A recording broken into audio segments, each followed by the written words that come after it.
I wanted to ask you first, both of you, what were your memories of the TV series? Well, my memories were, I mean, I just remember having to get home to, see it quick, because you got to get out of school and it was already starting, so you didn't want to miss anything. I mean, anything that, especially a soap opera or something in the afternoon television arena that had vampires and werewolves and zombified kind of guys with eyeballs hanging out and things, it definitely piqued my interest. Yeah, no, I mean, it was a show that affected a group of us because there was that term "run home from school to watch it," which is, was a definite thing. And again, it's pretty much mirroring what Johnny said. Just it was such a strange thing to be on. So for us, it wasn't trying to capture the literal nature of the show, because you really wouldn't want to do that. What we tried to do is capture the spirit of how the show made us feel when at least for me, my memory of the show. Absolutely inspired by it. Because the show was quite serious, and there's humor in this, but we try to let it be more situational and not, campy. But there was a definite weird vibe that the show gave us that we tried to capture. I know you've been behind this project for a while, and also you, Tim, and I wanted to ask you about that. How did it all come together finally? It all came together finally. I mean, initially, we had our little, just kind of, like we always do, just normal, just conversations, talking on set, years before, and then the project was around David Kennedy after Dan Curtis had passed away, and David Kennedy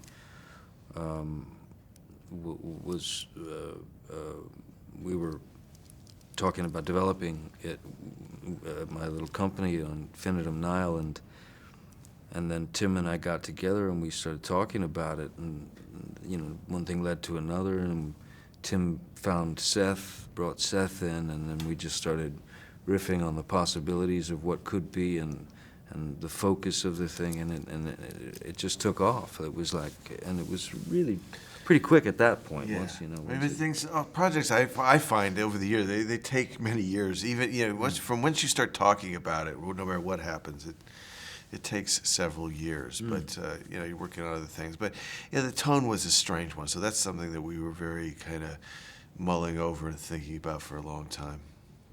Barnabas Collins, what a great character. Who is he in your eyes? Or how do you see him? As Tim had said earlier, it really sums it up. He's the reluctant vampire, but it's this, extremely well-educated, elegant being from the 18th century who, cursed to be a vampire, locked in a box for 200 years, and then thrown into quite possibly one of the weirdest periods of human existence. I mean, 1972 was a very strange time, So that's why Tim chose 72 as the idea of all this weird stuff going on was pet rocks and macrame owls and plastic fruit, weird music. And those are great toys to play with as an actor. I wanted to ask you, Johnny, what did you enjoy about this character? And also, Tim, what do you think Johnny brought to the character? I enjoyed it. I mean, as the character, I mean, to experience things for the first time, I mean, to experience, what would he make of a television, set? I mean, which is what we, portrayed in the film. My God, there's this